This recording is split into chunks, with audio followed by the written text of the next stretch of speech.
Bilboko udalak Gabon zoriontsuak opa nahi dizkio bai bilbotarrei, naiz kanpotik bisitan etorriko zaizkigun lagun guztiei. Eta horretarako eskaintza berezia prestatu du egun hauetarako.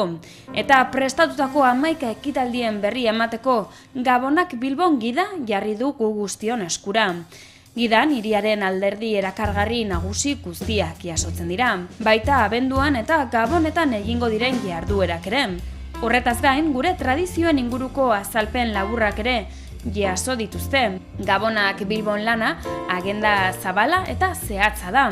Aisialdi eta kultura alorreko 100 erreferentziatik gora aipatzen dituena. Gainera, hauei buruzko informazioa, datak, ordutegiak eta bestelako kontu ugari ere jasotzen ditu. Hortaz, Gabonetako oporretan gauza asko egiteko aukera izango dugu Bilbon. Horrela, abenduaren 20an, Euskalduna Jauregian Bilboko Orkestra Sinfonikoak Gabonetako kontzertua eskainiko du.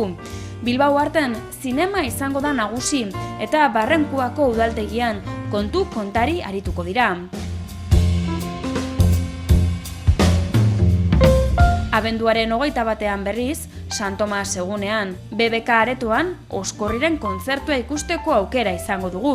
Kafe Antzokian, Fuel Fandango taldea izango dugu Oltza gainean eta Arriaga Antzokian, El Diccionario lana ikusteko aukera izango da. Abenduaren 22an berriz, Bilbainada lehiaketa egingo dute Arriaga Antzokian.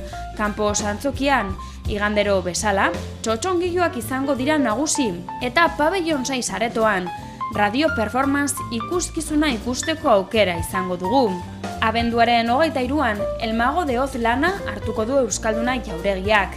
Eta abenduaren 24an berriz, Olentzero helduko da Bilbora. Soloko etxen Gabonetako erromeria egingo dute. Basarraten Gabonetako kale jira eta Carmelo plazan arratsaldeko 6etan Olentzero eta Mari Domingi agurtuko dituzte.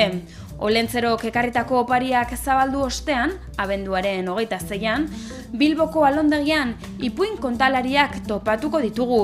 BBK aretoak berriz jazz musika hartuko du eta Euskalduna Jauregian Bilboko txistularien udal bandaren kontzertua ikusteko aukera izango dugu. Gabonetan 11 ekimen, bilbotar naiz kanpotik bisitan datozen guztientzat.